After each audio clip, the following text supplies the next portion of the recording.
Hey guys, just thought I'd share this video with you. Just preparing the my T700 for the Condo 750 in a week and a bit, which is down south of Dubbo. So just go over the bike and just show you a few things that this T7's got. It's a full rally spec and prepped T7, a 2023 model I bought new. So I'll just start off. It's got an FMF muffler that I've made up off a road bike I bought second hand.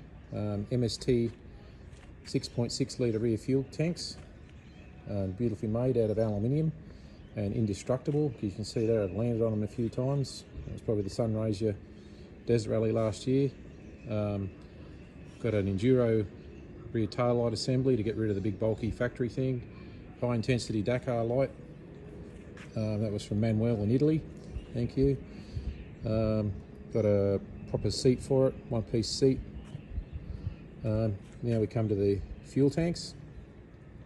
Beautifully made Safari fuel tanks, 45 litre, and a big thanks to Robin and everybody down there in Victoria for making an amazing set of fuel tanks. The quality is just superb, and this is going to give the bike great fuel distance. And also the most important thing is just getting that fuel weight from up top down to around where your shins are. Where it says StormTech there, that's about 18 to 20 litres of fuel. So getting that fuel mass down low is just going to be a game changer on this bike, because when it's full of fuel, especially with the old 23 litre tank and the rear tank's full at the start of a stage or something like that, it was just horrible. In behind here, underneath here, we've got a Ohlins shock. Works an absolute treat, and mind you, the factory one that MPE did was actually pretty good. The difference between the Ohlins and an MPE shock was very minimal, but the Ohlins just gives me a bit more scope of adjustability with fuel loads, just being able to adjust the ride height, the sag, fairly quickly on the fly. The big bash plate you can see here that comes with the fuel tank is absolutely superb for protection. My homemade steg pegs work a treat when you cross the Simpson Desert. Come up here to the nav gear. I just got all the wiring here for the rally safe system when it comes up and when you get down there and you get it issued. And same with the mount for it as well, and the big antenna for it there. It's bloody huge. Stuck the dash between the handlebars and got a few. It's got a zip tie and a O-ring holding the thing on, because the mounts on these ones are shit, but it's not going to fall off now. Run a little Cycle Plus backup. This $38 Cycle Plus thing from Amazon was just absolutely brilliant, and it's just a good backup. Works a treat, it's dead accurate, and the battery lasts for weeks. Just the nav controls, just simple bark busters. Got to have the switch here on the side because there's no room on the handlebars for it. Got some shorty levers, and they've just got the adjustability on it, makes it a bit easier. F2R power outlet, just makes it nice and easy to sort of run everything on the front here. F2R map reader, beautiful quality. A couple of ICOs. Now I run one off the front wheel, and I run one GPS, so it gives me a backup.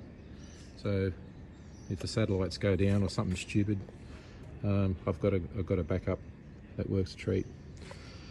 Come down to the Boano front end. Pursued a few different ideas with some YZ450 forks, but ended up doing this because everything bolted on, and the quality is absolutely 10 out of 10. The guys in Italy just make everything up, and it works an absolute treat. Bolted straight in, no dramas. Like, you just look at the brackets on the calipers and the brake hoses. The Dakar spec style front guard, low guard on it is just beautifully made. The quality is just 10 out of 10.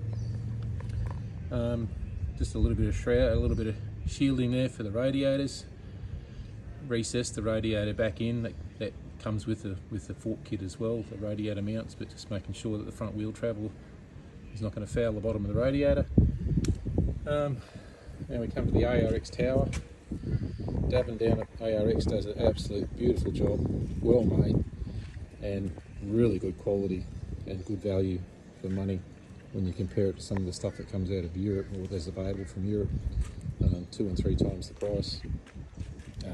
He supplies it with a power outlet, fuse box, and well done, thank you very much. You can just see some of the detail on the bike. Again, bash plate on this side, and I've modified a few things in here. Come around, run a quick shift, genuine Yamaha quick shift. After you have one of these, you can't go back. Just makes life so much bloody easier. In the airbox, it's got a printed air intake, the bigger hole, runs a BMC filter, and I just cut out the front of the sprocket cover here so I can just keep an eye on things. Standard gearing, the engine's stock. I still run the Lamba, even though I did try a little device to get rid of the Lamba, but the fuel economy was pretty shit. Got a strap here, so when this bloody heavy bitch falls over you, you can pick it up. Crashed it a few times in the Sunraysier, and I tell you what, when you're rooted and you're trying to pick the thing up, it's bloody heavy. So anything helps. I'm reasonably strong, and it was still hard to pick up. The camel mount for the exhaust. The guys in the US know this stuff on these T7s, and they do a beautiful job. It's worked a treat, and again, just a little glimpse of our Swedish friend in there.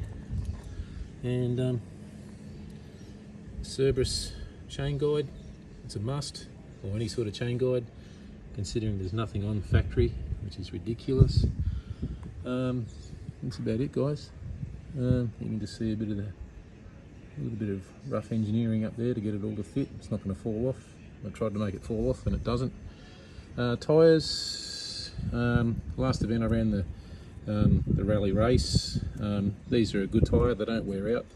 There's 4 days of racing on here. They're as hard as nails, they don't puncture, and they just hang in there. But this next event we're going to go to a motocross tyre for the prologue, and I'm going to use the rallycross tread pattern on the rear to see if I can get a bit more drive out of the bike, because the only thing with these tyres, they last and everything else, but they're as hard as nails. And on the front we'll just run a mid to hard MX tyre on the front, and the cross country, and they work a treat. That's about it, guys. Picture of the dog looking after things. So yeah, that's about it. Give you a bit of an update for the event. See ya.